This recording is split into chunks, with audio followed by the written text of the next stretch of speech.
ये ताश की गड्डी लोग पकड़ते हैं और ताश की गड्डियों को लोग बिखेर देते हैं। जैसे ताश बिखर जाती है, एक एक पत्ता ताश का बिखर जाता है, उसी प्रकार ताश खेलने वाले की जिंदगी भी बिखर जाती है। वैसे ही जैसे ताश के पत्ते बिखर जाते हैं,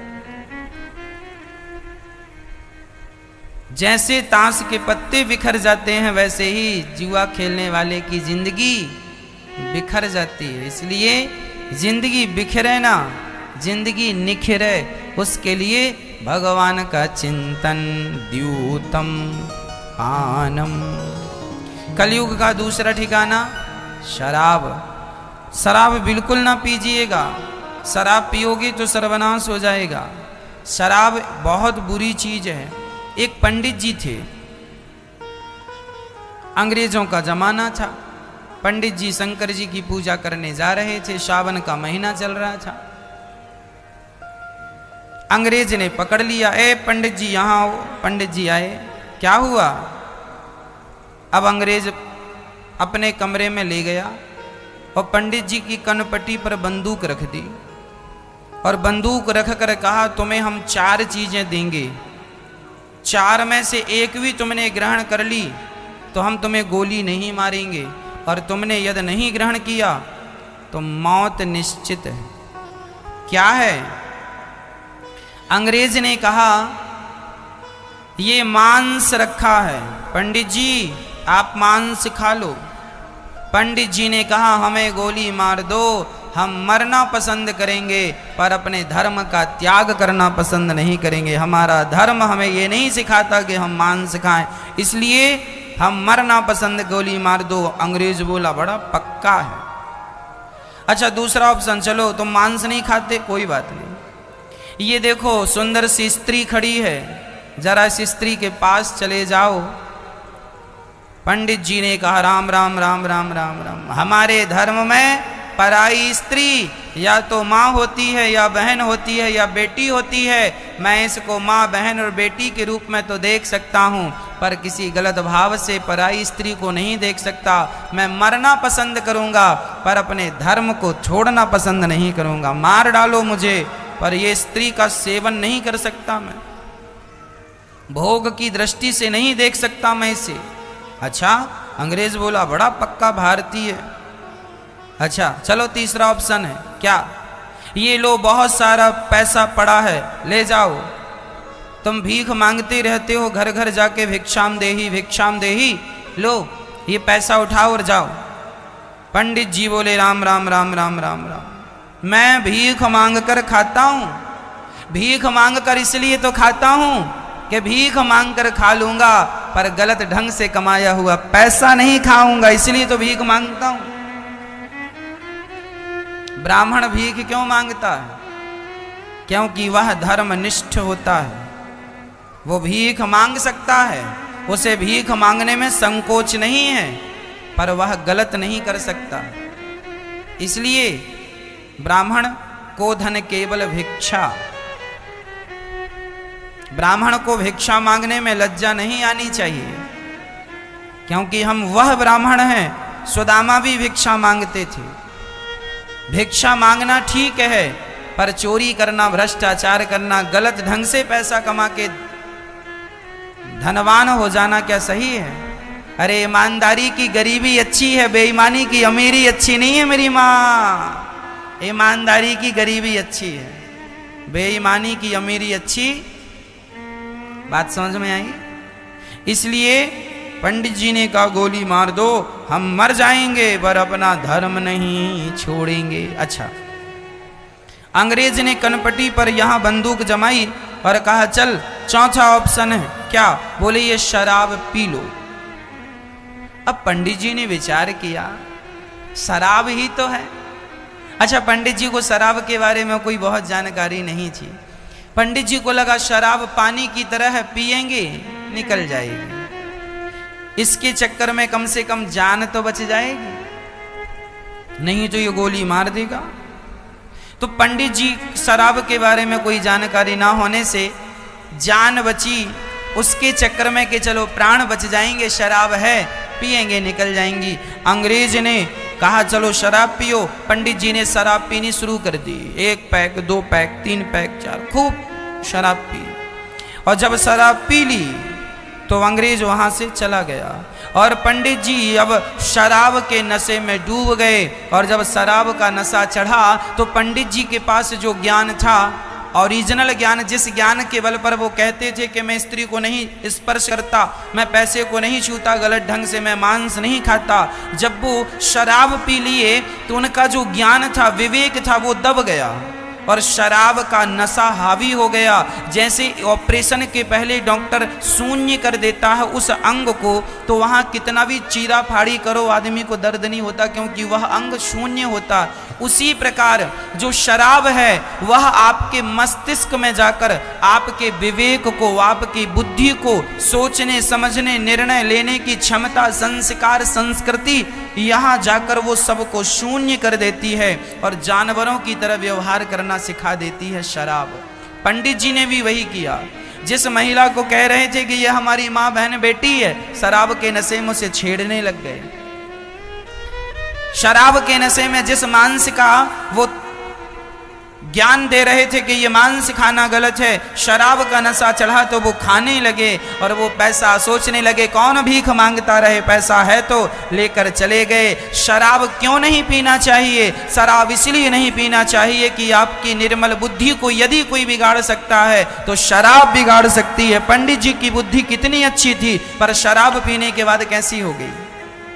बस आपकी बुद्धि भी शराब के बाद ऐसी ही हो जाती है। शराब आप एक बार पीते हैं, उसके बाद आप शराब को नहीं पीते, शराब ही आपको पी जाती है, पी पी के समाप्त कर देती है।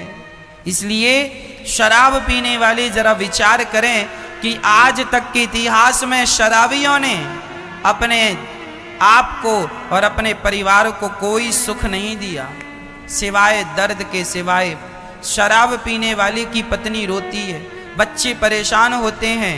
क्या जिंदगी होती है शराबियों की? शराब के नशे में आया और बस जानवरों की तरह जीवन जीते हैं लोग। पता नहीं क्या मिलता है शराब पीकर, आपका विवेक नष्ट हो जाता है। शराब पीने वाला भी जानता है कि शराब पीना गलत है, पर चूंकि शराब ने उसे इस प्रकार पकड़ लिया है क्या वह छोड़ नहीं पाता। इसलिए आज मैं एक छोटी सी प्रार्थना करूंगा कि शराब पीने वालों, आपसे एक छोटी सी प्रार्थना है कि आप यदि महान बनना चाहते हैं तो अभी भी कुछ बिगड़ा नहीं है। संकल्प लीजिए आज के बाद शराब नहीं पिएंगे। नहीं पिएंगे मतलब नहीं पिएंगे। यदि संकल्प के साथ आगे बढ़ोगे तो अभी तक शराब जीतती चली आई है। प्रार्थना मेरी आपसे है, इस बार शराब को हरा करके आप स्वयं जीत जाइए। मैं नहीं पीऊंगा, इस संकल्प को बरकरार रखिए, फिर देखिए आप शराब से दूर हो जाएंगे। इस दुनिया में कुछ भी असंभव नहीं है। ऐसे कितने लोग हैं जिन्होंने शराब छोड़ दी और अपना आनंद भरा जीवन जी रहे हैं। तो ये असंभव तो नहीं है। इसलिए आप भी शराब का त्याग कर दीजिए और बच्चों को दूर रखिए, नहीं तो सर्वनाश कराती है शराब। कलयुग का तीसरा ठिकाना जहां चरित्रहीन लोग होते हैं, चाहे वह स्त्री हो चाहे वह पुरुष हो, इसलिए चरित्र का ख्याल रखना। और कलयुग का चौथा स्थान मांस ना खाना। पांचवा स्थान गोल्ड, पैसा, सोना। सोने में भगवान कृष्ण का भी वास है, पर सोने में कलयुग का भी वास है। अच्छा ये बताओ, आपके घर में जो पैसा आता है वो कैसे आता है? मेहनत से आता है, ईमानदारी से आता है कि बेईमानी से आता है? कैसे आता है बताओ? आपके घर में पैसा कैसे आता है? कहीं आप भ्रष्टाचार करके तो नहीं कमा लेते?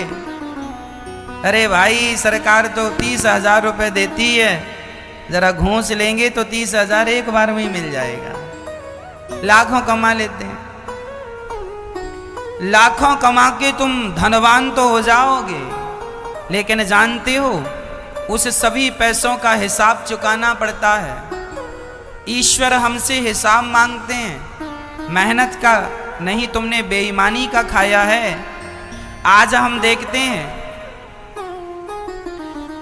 ट्रेन में हम यात्रा करते हैं ना, तो एक बार आदमी जर्नल डिब्बे की टिकट कटा के रिजर्वेशन वाले डिब्बे में बैठ गया, चूंकि ट्रेन चल पड़ी। अब कहीं भी जगह मिली सो घुस गया डिब्बे में। अब टीटी आया, टिकट टिकट साहब ये टिकट, अरे ये तो जर्नल डिब्बे की टिकट और तुम रिजर्वेशन में बैठे हो, अभी फाइन लगेगा। कितना लगेगा साहब? 1000 रुपए लगेगा। अरे भैया 1000 नहीं है, 1000 होते तो हम जर्नल की टिकट काहे कटवाते, रिजर्वेशन ना करा लेते। साहब मतलब हम गरीब आदमी मजदूरी करके जा रहे हैं, मजदूरी करने जा रहे हैं, हम 1000 कहां से ना, कहीं से ला, 1000 लगेगा, बैठे हो। वो आदमी गिड़गिड़ाता है, साहब मैं अगले स्टेशन में चला जाऊंगा ना, बैठ गए हो, चलो निकालो निकालो। मतलब आदमी को लगता है ये गरीब है, कैसा भी हो बस लूट लो लूट लो, लाओ तुम कहीं से लाओ, अपनी किडनी बेच के लाओ लाओ। जरा बताओ इन लोगों को ये पैसा बच जाएगा? बोलो हाँ या ना, बच जाएगा? कितने ऐसे हॉस्पिटल हैं, आप यदि हॉस्पिटल चले गए तो वहां एक पिक्चर बन गई। उस पिक्चर में एक सीन मैंने देखा, एक आदमी मर गया और मरने के बाद वह प्राइवेट हॉस्पिटल में मुर्दे को ले गए, तो वहां के डॉक्टरों ने उसे भर्ती कर लिया। बोले हाँ अभी कुछ हो सकता है। वो 3 दिन भर्ती कर रखा, बॉडी को मरा हुआ, और 4-5 लाख का हिसाब करके दे दिया। साहब अब बचा ना सके, सॉरी। ये एक पिक्चर का सीन है, आप लोगों ने भी शायद देखी होगी। तो जब ये हो रहा है तब तो इस पर पिक्चर भी बन रही है। अर्थात ये वो डॉक्टर हैं, डॉक्टर को भगवान कहा जाता है हमारे सनातन धर्म में, और बहुत सारे डॉक्टर अच्छे होते हैं। ऐसा नहीं है कि आज अच्छे डॉक्टर नहीं हैं, आज भी ईमानदारी से सेवा करने वाले डॉक्टर हैं। मैं ऐसे ऐसे डॉक्टरों को जानता हूं जो बिना पैसे के अच्छे से अच्छा इलाज करते हैं, क्योंकि वो जानते हैं कि मैंने बहुत पैसा कमा लिया है, अब सेवा कर लूं। अच्छे डॉक्टर भी हमारे भारत में हैं, पर कुछ ऐसे भी लोग हैं जो मुर्दों को भर्ती करके अपना पैसा बना लेते हैं, कमरा चार्ज बना लेते हैं। अब बताइए जरा मुझे कि क्या ये लोग जो गलत ढंग से पैसा कमा रहे हैं, चाहे कोई भी हो, सरकारी हो या प्राइवेट हो, जो भी गलत ढंग से पैसा आप कमा रहे हैं, तो बताइए क्या इस पैसे से क्या आपको शांति मिलेगी जीवन में? क्या इस पैसे से तुम्हारे बच्चे तरक्की कर जाएंगे? हाँ या ना जवाब दीजिए, बोलो भाई, तरक्की कर जाएंगे? नहीं ना।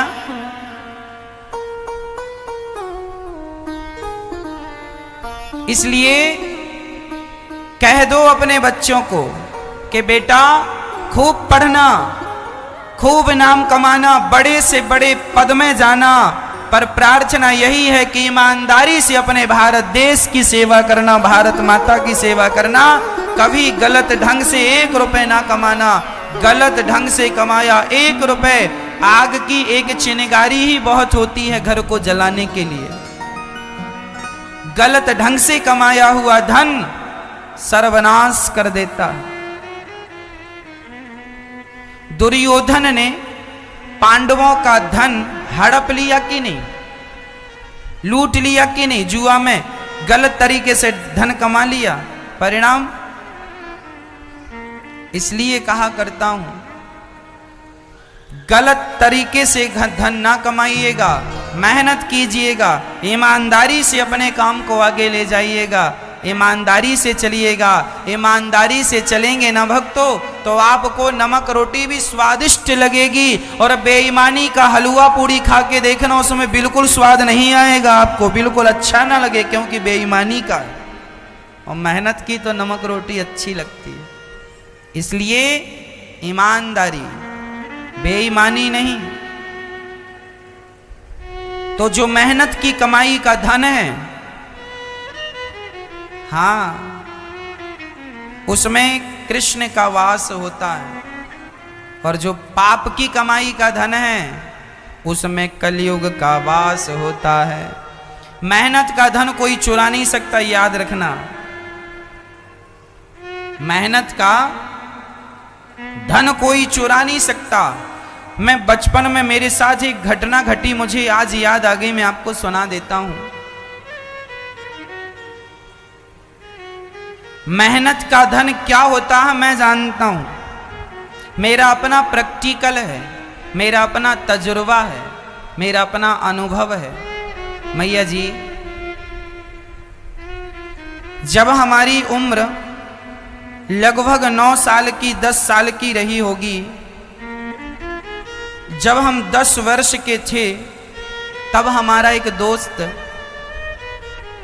वो एफएम खरीद के लाया था। उस जमाने में एफएम चलती थी, लोग गाने वाने सुनते, रेडियो चलता था तो रेडियो तो खरीदने की शक्ति नहीं थी। हमारा दोस्त था, वो हमसे 1 साल बड़ा था और वो बड़े आदमी का बेटा था, तो वो एफएम खरीद के लाया था। तो एफएम उस समय पे वो 100 रुपए की लेके आया था। तो उसको देख के मुझे भी लगा कि यार मेरे पास भी एक एफएम हो ताकि मैं भी गाने वाने सुनता रहूं, है ना। बच्चा था ना, बच्चे की इच्छा तो इच्छा है। अब 100 रुपए कहां से आए? पिताजी से मांगो तो पिताजी 100 रुपए देंगे नहीं, मां से मांगो तो मां देगी नहीं। तब 100 रुपए मैंने इकट्ठे कहां से किए वो सुनाता हूं। गांव में ना जब फसल कट जाती है ना, चने गेहूं, तो फसल कटने में ना कुछ फसल जमीन में गिर जाती है, दाना गिरता है। तो मैं वो दाना बीनने जाता था खेत में, चने बीनता था। चने सबसे महंगे बिकते थे, है ना। तो मैं खेत में चने बीनता था, इसलिए कि 100 रुपए जुट जाएं तो 100 रुपए से मैं ये एफएम खरीद लूंगा, वो गाने सुना करूंगा। मेरे दोस्त सुनता है तो मैं भी सुना करूंगा, घर पे लाऊंगा। टीवी तो होती नहीं थी, उसके घर टीवी भी थी पर हमारे घर टीवी भी नहीं थी। टीवी का तो हम सपना भी नहीं देख सकते थे, ये तो हमारी हैसियत से बहुत ऊपर थी। अभी तो एफएम का ही सपना देख रहे थे कि 100 रुपए कैसे भी इकट्ठे हो जाएं। तो हम खेत में चने बीनने जाया करते थे। चने काटते काटते ना झड़ जाते थे, तो खेत में उसको बीनते हैं। गांव में ये होता है, आप लोग समझते हैं कि नहीं राम जाने। तो हम बीनने जाया करते थे, तब हमने चने बीने और चने बीन कर हमने 5 किलो चने बीने, है ना। पहले हमने 2 किलो चने बीने, फिर 2 किलो और बीन लिए। ऐसे करते करते हमें पहले 50 रुपए हमने चने बेचे, लगभग 2-2.5 किलो 3 किलो। तो हमें जिसको हमने दिए उसने हमें 50 रुपए दिया। अब जानते हो वो 50 रुपए पहली बार मैंने छुए थे कि ये 50 रुपए हैं। वो 50 रुपए अपने जेब में रख के फिर मैं खेत चला गया बीनने की। 50 और आएंगे तब 50 में तो काम होगा नहीं। अब दुर्भाग्य से देखिए कि मैं शर्ट के जेब में ऊपर 50 रुपए रखा, और जब मैं खेत से आ रहा था तो खेत की मेड़ में पता नहीं कहां वो 50 रुपए गिर गए। गरीबी में गीला आटा इसी को कहते हैं। वो 50 रुपए गिर गए। अब बड़ा परेशान, मैं बहुत ढूंढा। अच्छा, वो 50 रुपए गिर गए, ये बात मुझे कब पता चली? मैंने 50 जेब में रखे, घर आया, शर्ट उतार के टांग दिया। जब मैंने दूसरे दिन वही शर्ट पहनी और जेब में हाथ डाला तो पैसे नहीं। अब तो बड़ा कष्ट, कहाँ चले गए। तब मैं उसी रास्ते से गया कि जरूर मैं इससे आया हूं तो यहां जाऊंगा तो शायद गिर गए होंगे। अच्छा, जिस रास्ते से मैं आया था ना, वो रास्ता बहुत चलता था, अर्थात बहुत लोग उस रास्ते से गुजरते थे, चलतू रास्ता था, बहुत जाते आते थे। अब तो मुझे कन्फर्म हो गया कि अब तो मिलना नहीं, पर फिर भी मन में था कि चलो एक बार देख तो लें। तो मैं भी उस मेड़ से, उस रास्ते से जाने लगा। पगडंडी थी, मैं उस रास्ते से जब गया, सच कहता हूँ कल शाम को पैसा गिरे थे और आज मैंने सवेरे 9 बजे शर्ट उठाई और देखा तो मैं पैसे नहीं पाया। तब मैं वहाँ से जब जा रहा था तो मुझे वहाँ से ना जाने कितने लोग गुजर चुके हैं पर वो 50 रुपए ज्यों की त्यों से मेड़ में पड़े मेरा इंतजार कर रहे थे। दूसरे दिन सवेरे 9 बजे वो पैसे मैंने उठा लिए। जहां की तहां पड़े। ज्यादा से ज्यादा सुनो, कीर्तन ज्यादा किया करो और भगवान का स्मरण किया करो। ज्यादा से ज्यादा भगवान का स्मरण करना चाहिए, भगवान का चिंतन करना चाहिए। सुखदेव जी कहते हैं ज्यादा संग्रह परिग्रह में नहीं उलझना चाहिए। जब जमीन पर सोने से काम चलता हो तो पलंग का प्रयास ना हो। जब हाथ के पात्र में ही काम चल जाए तो बर्तनों की भी क्या आवश्यकता। चीराणी किम पथि न संति दिसंति भिक्षाम नैवांग्रिपाह परभ्रता सरतोप्य सुस्यन् रुद्धा गुहा किमजतो वतिनोपसन्नान कस्मात् भजन्ति कवयो धन दुर्मदान धान। क्या भगवान शरणागत की रक्षा करनी भगवान ने बंद कर दी? जब तुम्हें कोई ऑप्शन नजर ना आए, जब कोई सहारा नजर ना आए, तो एक बार दोनों हाथ उठा के भगवान से कह दिया करो, नाथ मैं आपका हूं, भगवान आपकी रक्षा जरूर करेंगे। भगवान आपकी रक्षा जरूर करेंगे।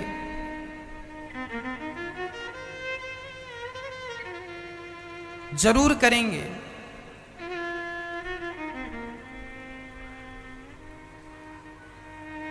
जरूर करेंगे वो रक्षा। इसलिए भगवान की शरण में जाओ।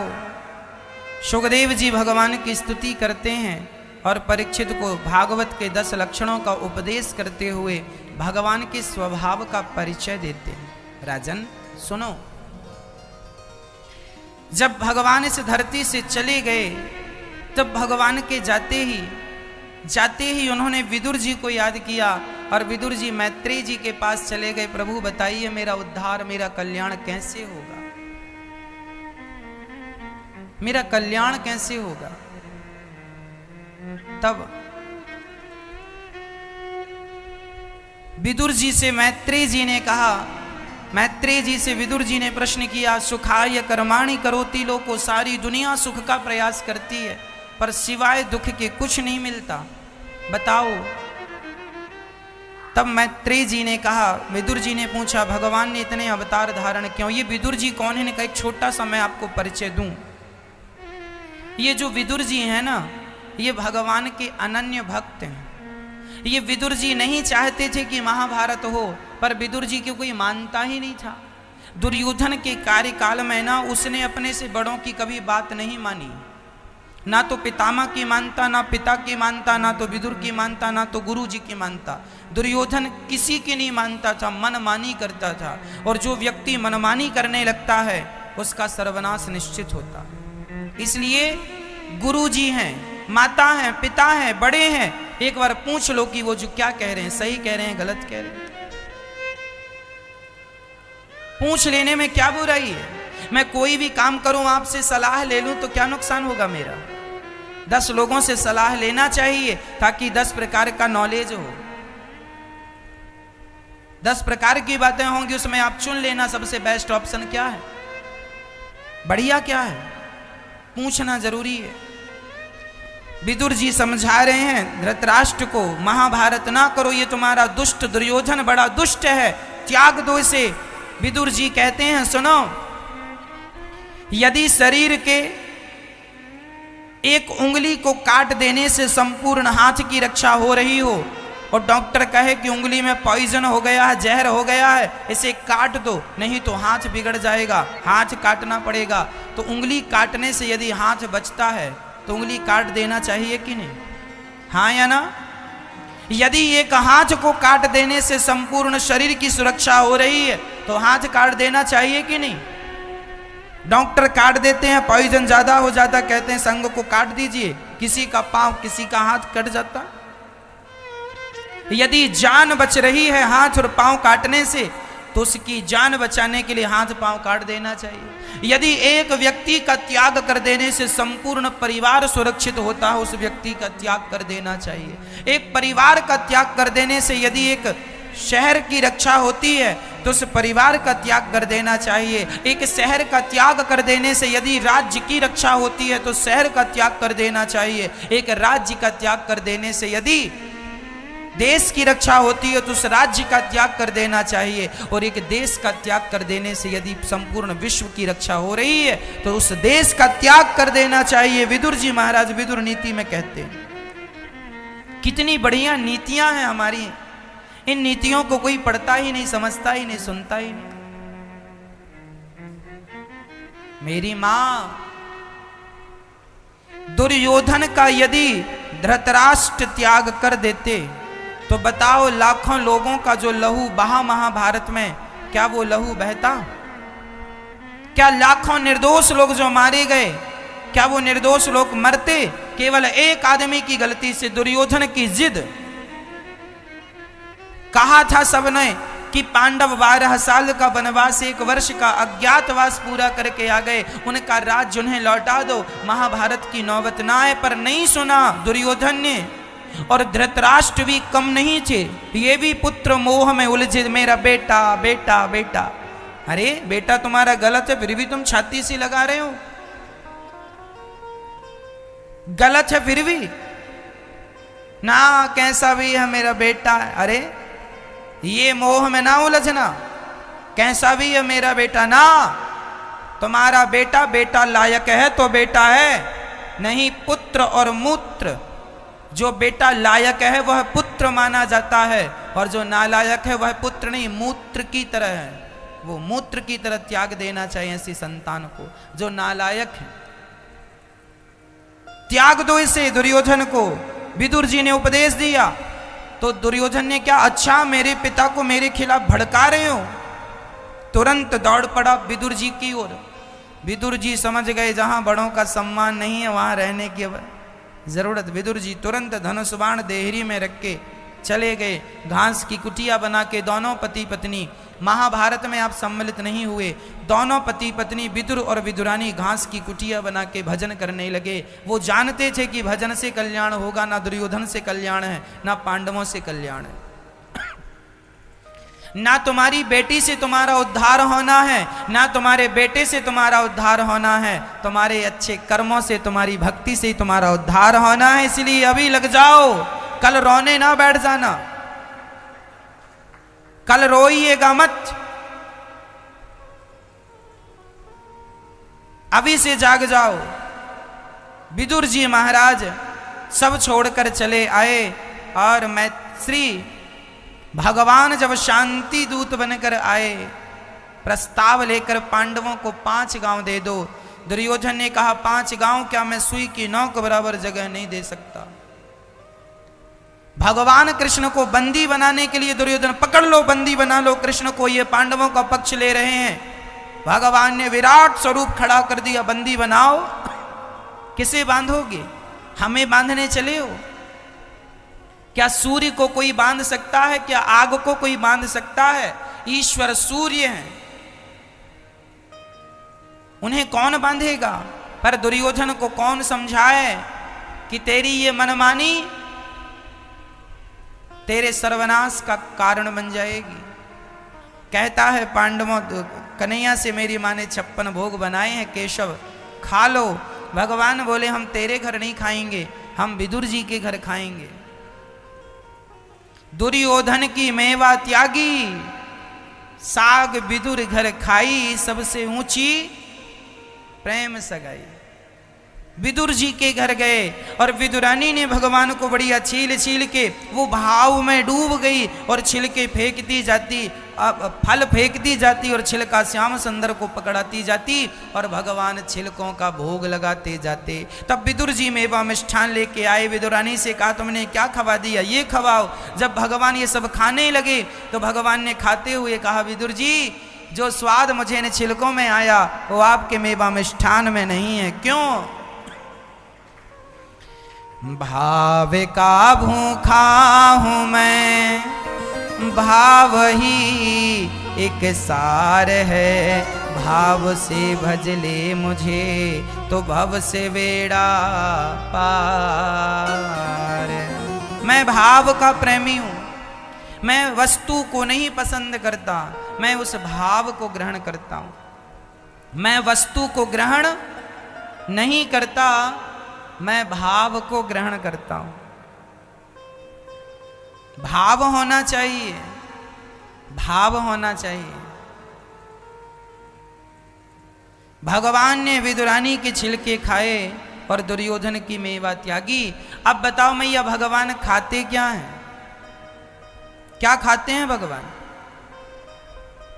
बताओ मैया जी, मैया जी, ओ मैया बताओ भगवान क्या खाते हैं?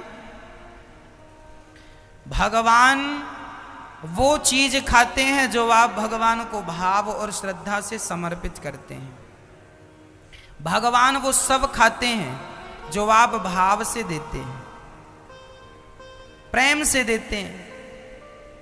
और यदि प्रेम से ना दें तो 56 भोग भी भगवान नहीं खाते। दुर्योधन के 56 भोग नहीं खाए, पर विदुरानी के छिलके खाए। मानो भगवान कहते हैं, पत्रम पुष्पम फलम तोयम यो मे भक्त्या प्रयच्छति। मेरा भक्त प्रेम से मुझे जो देता है मैं उसका भोग लगा लेता हूं, उसे ग्रहण कर लेता हूं। बस भक्त प्रेम से दे तो सही। भगवान प्रेम के भूखे हैं मैया जी। अच्छा मैया ये बताओ, आप लोग किसकी भूखी हो?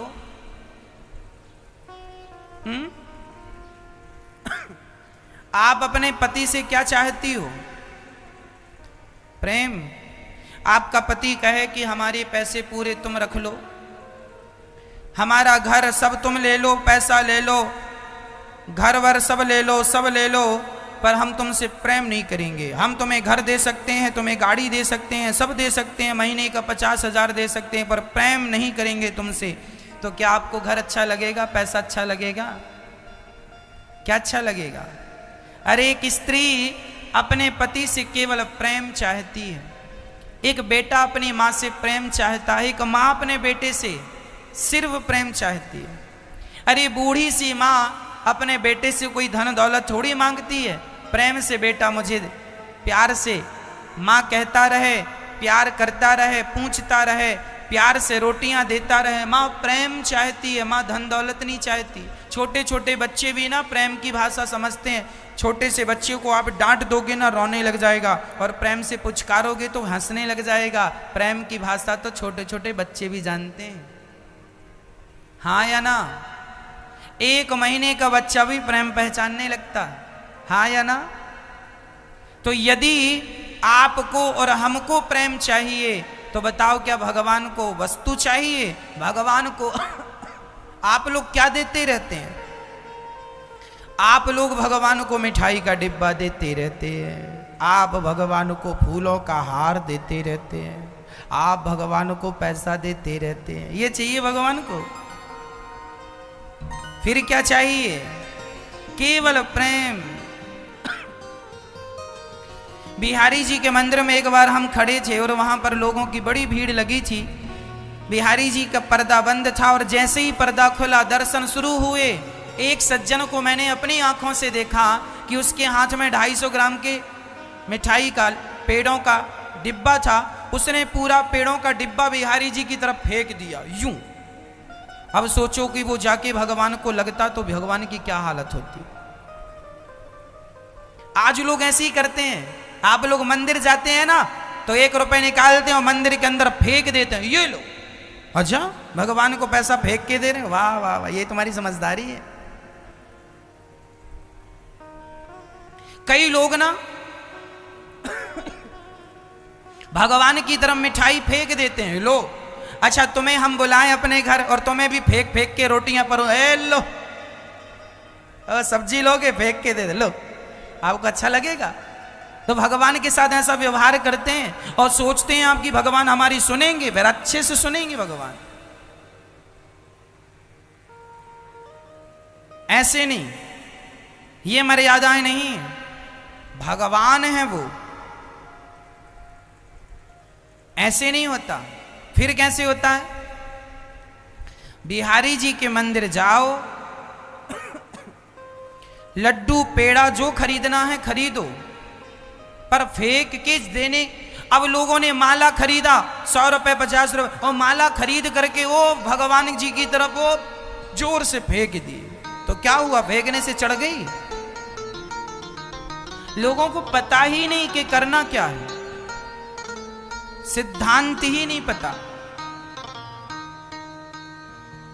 एक मैया मंदिर गई, शंकर जी, सावन चल रहा है, अभी देखना शंकर जी के मंदिर में सारे नंदियों के मुंह में मिठाई चिपकी होगी।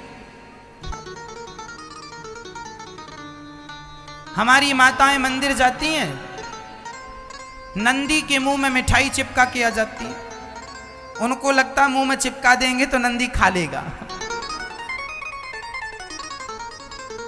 नवरात्रि आती है तो दुर्गा मैया के मुंह में यदि मुंह तक हाथ ना पहुंच पाए तो दुर्गा मैया के सिर में तो मिठाई चिपका ही देती हैं माताएं, तू ही खा,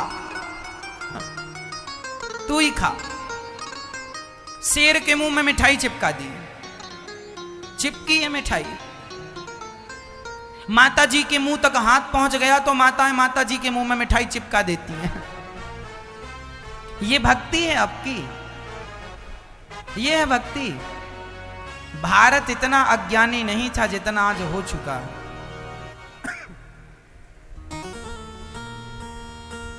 लोगों को सिद्धांत नहीं पता।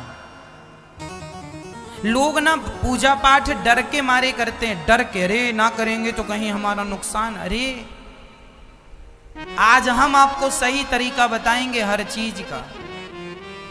भगवान कौन है पहले ये समझ लीजिए।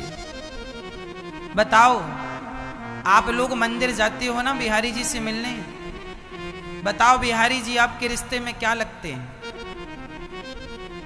कौन है बिहारी जी? कौन है आपके? आपका क्या रिश्ता है बिहारी जी से? बोलो मैया, मैया जी आप बताओ, भगवान आपके रिश्ते में क्या लगते हैं? क्या भगवान, भगवान कोई रिश्ता है ना? आप कहते हैं कि भगवान को हम भगवान के रूप में जानते ना, ये सिद्धांत सही नहीं है। फिर किस रूप में जाने और माने? बिहारी जी भगवान नहीं, फिर कौन है? त्वमेव माता च पिता त्वमेव, त्वमेव विद्या द्रविणं त्वमेव। त्वमेव माता च पिता त्वमेव, त्वमेव बन्धुश्च सखा त्वमेव, त्वमेव विद्या द्रविणं त्वमेव, त्वमेव सर्वं मम देव। मात पिता तुम मेरे, शरण गहूं किसकी? अरे बिहारी जी भगवान है, पर उस भगवान को हम भगवान के रूप में स्वीकार ना करें, उसी भगवान को हम अपने माता पिता के रूप में स्वीकार कर लें। वो हमारे कौन है? माता पिता। माता यशोदा ने श्री कृष्ण को क्या माना? क्या माता यशोदा को पता नहीं था कि कृष्ण भगवान है?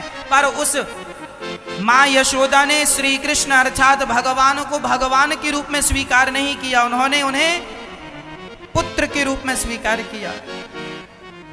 द्रौपदी को पता था कि ये भगवान है, पर उस परमात्मा से, उस भगवान से द्रौपदी ने एक रिश्ता बनाया और भाई का नाम दिया उस रिश्ते को। नहीं है खड़े होकर 2 मिनट भाव बनाना है कि हम बिहारी जी को एक लड्डू निकालो और भाव बनाओ कि ठाकुर जी को लड्डू खिला रहे हैं, लड्डू खा लिया, वो लड्डू आप अपने डिब्बे में रख लो, अपने घर ले जाओ, वही प्रसाद बन गया जो भगवान को समर्पित हो गया, वो प्रसाद है।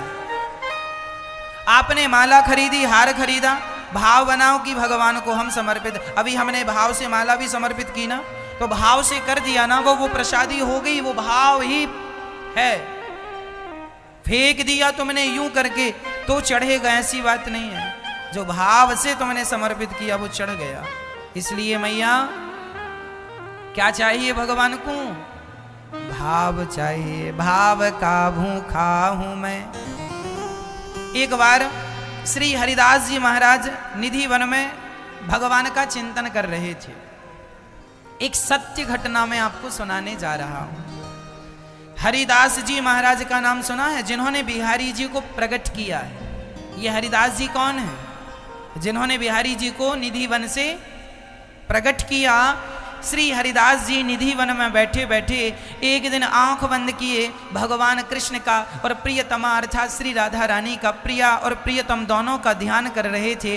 तभी हरिदास जी का एक चेला, एक शिष्य आया और वो बहुत बड़ा व्यापारी था, इत्र का व्यापारी था। तो अपने गुरुजी अर्थात हरिदास जी के लिए इत्र की शीशी लेके आया, डिब्बी।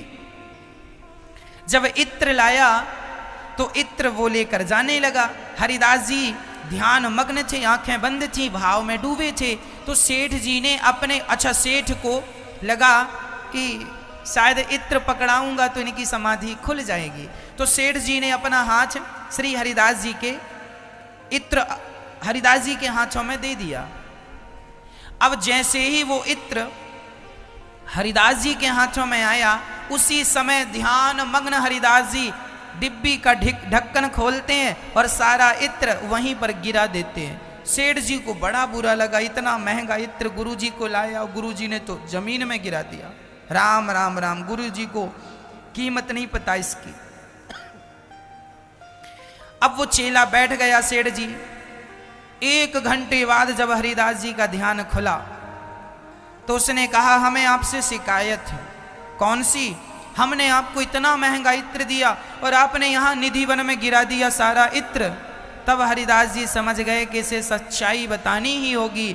तब हरिदास जी उस आदमी का हाथ पकड़ के बिहारी जी के मंदिर में लेकर आए और वही इत्र की खुशबू बिहारी जी के मंदिर से आ रही थी।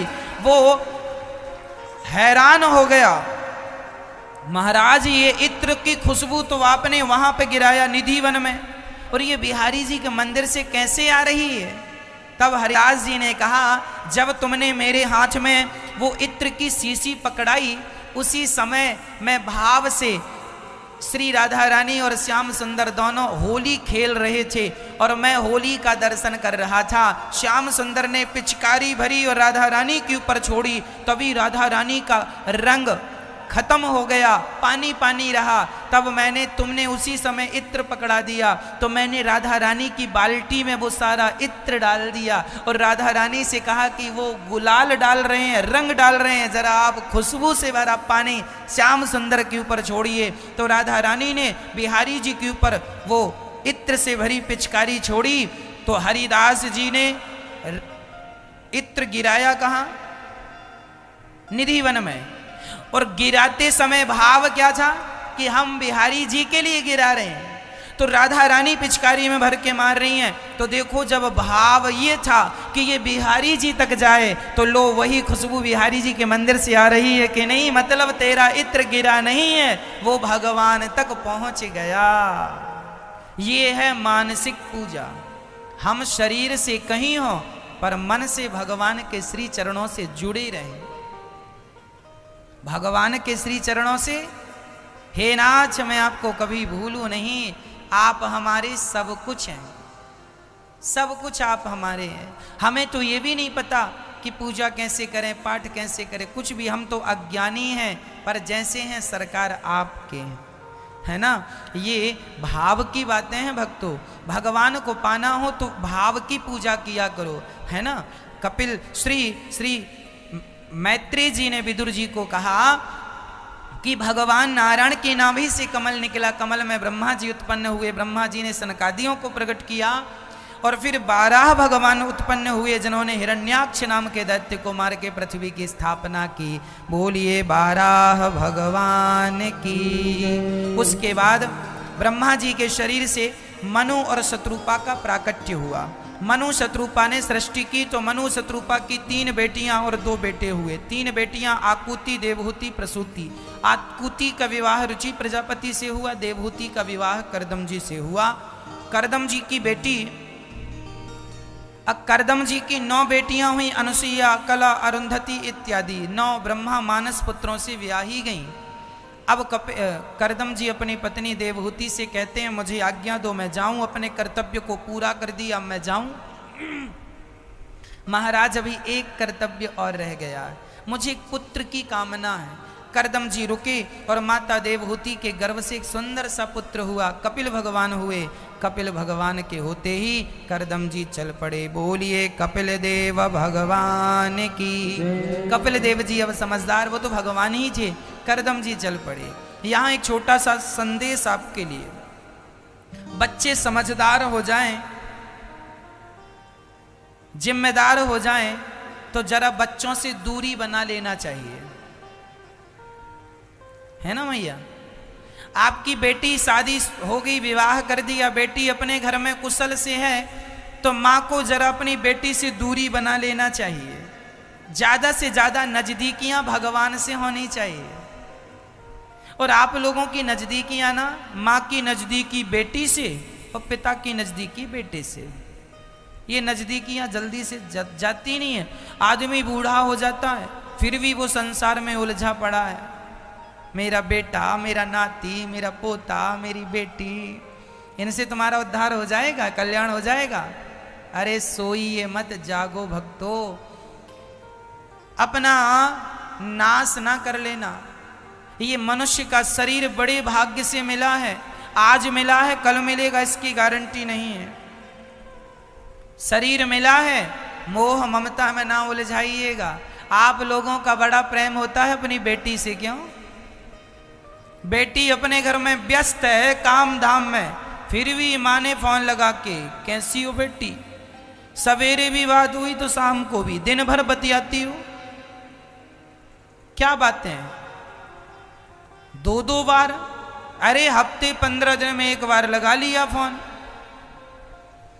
तुम्हारे बार बार फोन लगाने से ना तुम्हारे दामाद डिस्टर्ब होते हैं। जब देखो तब सासू माँ फोन लगाती रहती है, जब देखो तब फोन में बात चलती रहती है।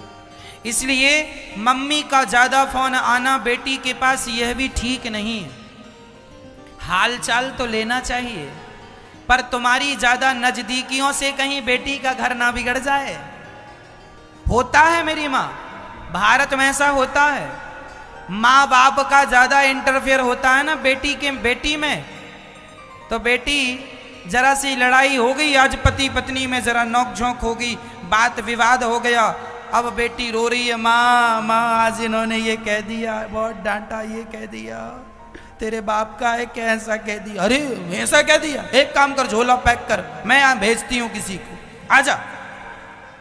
लो छोटी सी बात के लिए माँ ने बुला लिया, बेटी घर चली गई, मायके चली गई। माँ ने रखा, अरे बेटी हमारे लिए कोई बोझ है क्या? अरे छोटी सी बात थी, वो घर में ही सब ठीक कर लेती, पर तुम बड़ी होशियार बन रही हो, ले आए घर में, क्या हुआ? दूर रहने से दूरियां ही बढ़ती हैं और नजदीक रहने से नजदीकियां बढ़ती हैं। इसलिए गृहस्थी जीवन में ये लापरवाही कभी ना करना। जो माँ बात बात में अपनी बेटी को मायके बुला लेती है, बात बात में विवाद करती है, वह माँ अपनी बेटी का भला नहीं, आप बुरा ही चाह रही हो उस बेटी का। यदि बेटी के ऊपर कोई बड़ा संकट आ गया है तब तो आपका इंटरफेयर करना ठीक है।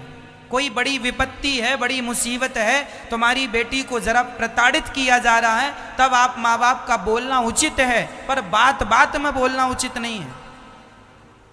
हाँ कि ना?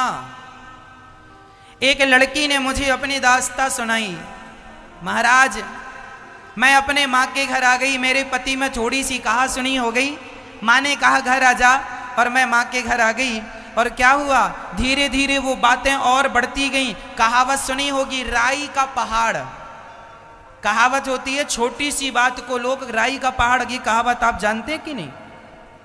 हाँ कि ना? फिर हम दूसरी कहावत से समझाएं आपको, इसी से समझ लेंगे।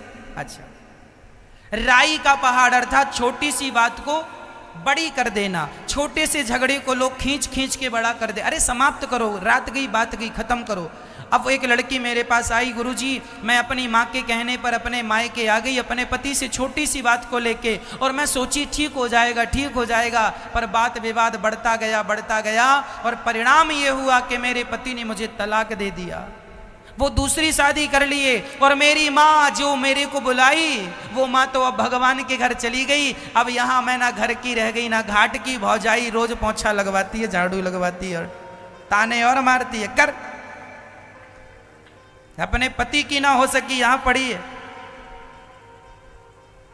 कल तुम्हें ताने सुनना हो अपनी भाई भौजाई के तो फिर मां के कहने पर आना। ना तुम्हारी मां साथ देगी ना भाई भौजाई साथ देंगे। साथ देगा तो पति ही साथ देगा, और साथ देगी तो पत्नी ही साथ देगी। इसलिए दोनों को तालमेल बना के रखना चाहिए। इसी में तुम्हारी समझदारी है। समझ लो मेरी बात, बहुत काम आएगी, नहीं तो पछताओगे।